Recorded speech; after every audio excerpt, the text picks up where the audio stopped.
মৌখিক লেখাটি পড়তে আরম্ভ করল।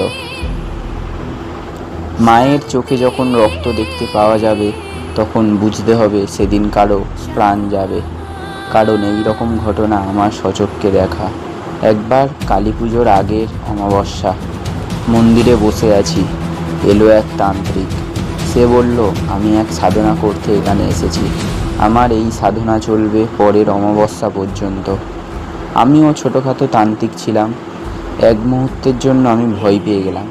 আমি বললাম, আপনি নরপিশাচ সাধনা করবেন? এটা করা যাবে না এই শ্মশানে। এখানে এইসব সাধনা করলে ক্ষতি হতে পারে।